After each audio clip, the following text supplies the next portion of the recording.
అందరికీ praise lord. మీరందరూ బాగున్నారని నేను నమ్ముతున్నాను.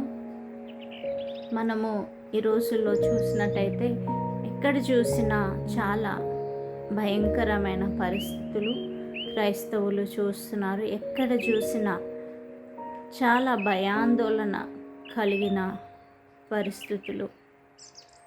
చాలామంది దేవుని సేవకులు కృంగిపోతున్నారు, నిరాశలో ఉన్నారు, నిస్పృహలో ఉన్నారు. మరి ఏవైతే మన చుట్టూ జరుగుతున్నాయో అవి చూస్తుంటే చాలామంది సేవకులు నిరాశలోనికి వెళ్ళిపోతున్నారు. చాలామంది విశ్వాసంలో సడలిపోతున్నారు. ఇంకా ఎలాగా ముందుకు వెళ్ళాలో తెలియని పరిస్థితిలో ఉన్నారు. కానీ మన విశ్వాసము సడలిపోకుండా ఉండాలని నేను మీ అందరితో కోరుతున్నాను. మన విశ్వాసంలో మనం ఇంకా బలముగా రావాలి ముందుకు. మనము ఏది చేసినా కూడా అది దేవుని సహాయంతో, పరిశుద్ధాత్మ సహాయంతో మాత్రమే చేయగలుగుతాము. మరి దేవుని సహాయం లేకుండా మనం ఏది కూడా చేయలేము. మరి దేవుణ్ణి అడగాలి. దేవుడు ఆయన ఎక్స్పీరియన్సెస్ ద్వారా, ఆయన ఈ లోకంలో ఉన్నప్పుడు ఆయన అనుభవాల ద్వారా మనందరినీ బలపరచాలి అని మనం అడుగుదాము. ఖచ్చితంగా దేవుడు మనల్ని బలపరుస్తారు. మన విశ్వాసంలో ఎక్కడ కూడా సడలిపోకుండా ఉండడానికి మనం ఆయన ఎక్స్పీరియన్సెస్ని చూసి మనం నేర్చుకుందాము. మరి యేసుప్రభు వారిలాగా పౌల్ గారు కూడా ఈ లోకంలో ఉన్నప్పుడు, జీవించినప్పుడు ఆయన చేసిన పరిచర్య చాలా గొప్పది. మరి ఆ పౌలు ఎవరు అంటే, ఒకరోజు సౌలుగా ఉన్న వ్యక్తి.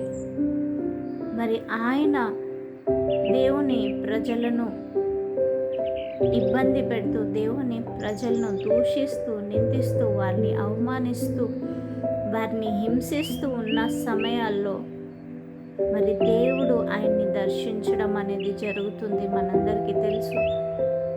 ఏ విధంగా అయితే సౌలును మార్చడానికి దేవుడు అననీయాస్ని ఎన్నుకున్నారు, ఏ విధంగా అయితే అననీయాస్ను దేవుడు సౌలును దర్శించడానికి, సౌలు మీద చేతులు వేసి ప్రార్థించడానికి పంపిస్తారు, అదేవిధంగా ఈరోజు కూడా ఎంతోమంది సౌలు మీద దేవుడు చాలామంది అననీయాస్ను పంపించబోతున్నారు. చాలామంది అననీయాస్ను దేవుడు దర్శించి మాట్లాడబోతున్నారు. చాలామంది అననీయాస్ని దేవుడు పిలుచుకోబోతున్నారు. చాలామంది అననీయాస్ ద్వారా దేవుడు కార్యం జరిగించబోతున్నారు. ఆమేన్. దేవుడు ఒకవేళ మిమ్మల్ని పిలుస్తున్నట్టయితే, ఒక కార్యం చేయడానికి పిలుస్తున్నట్టయితే మీరు ఆలోచించకండి, అది చిన్న పని అని ఆలోచించకండి. లేదా వారి దగ్గరికి వెళ్ళడానికి భయపడకండి.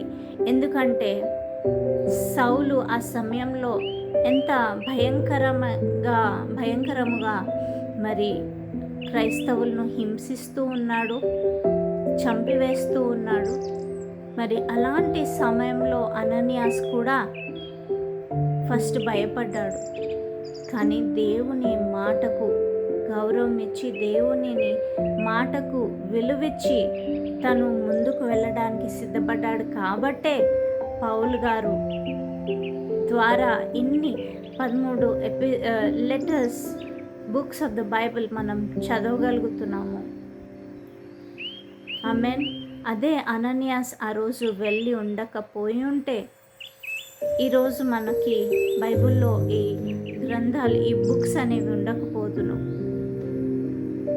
ఖచ్చితంగా అది దేవుడు చేసిన కార్యమని, దేవుడు పిలుచుకున్నాడు కాబట్టి అననీయాస్ ఆ పనిని చిన్న పని అనుకొని తీసి పక్కన పెట్టలేదు. అలాగే ఆ పనితో భయపడి, ఆ వ్యక్తితో భయపడి వెళ్ళకుండా ఉండిపోలేదు. కానీ దేవుణ్ణి అంగీకరించి దేవుడు చెప్పిన మాటకు విలువిచ్చి ఆయన వెళ్ళి మరి చేతులు చాచి అపోస్తులు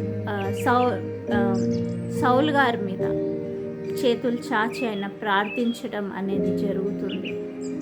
కాబట్టి సౌలు పౌలుగా మారాడు. ఈరోజు ఎంతోమంది సౌళ్ళు మనం లేవనెత్తాలి. దేవుణ్ణి మనం అడుగుదాం, దేవునికి దగ్గరగా మనం జీవిద్దాం.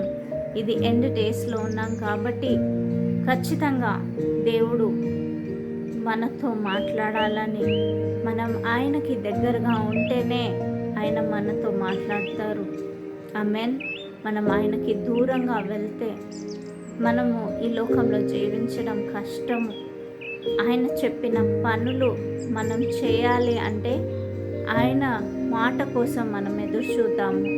ఖచ్చితంగా దేవుడు అలాంటి సేవకుల్ని, అనన్యాస్ వంటి సేవకుల్ని లేవనెత్తాలని నేను కోరుతున్నాను. అలాంటి సేవకుల్ని దేవుడు నిలబెట్టాలి, వారికి ధైర్యంనివ్వాలి. వారి ద్వారా గొప్ప కార్యాలు మరి దేవుడు ఈ లోకంలో జరిగించాలి అని నేను విశ్వాసముతో అడుగుతున్నాను దేవుడిని. ఖచ్చితంగా దేవుడు మీ అందరికీ బలమును, శక్తిని, ధైర్యమును ఇచ్చి మిమ్మల్ని నడిపించి మీతో మాట్లాడును గాక. ఆమేన్. దేవుడు మీ అందరికీ తోడై ఉండును గాక. అందరికీ ప్రైజ్ లార్డ్.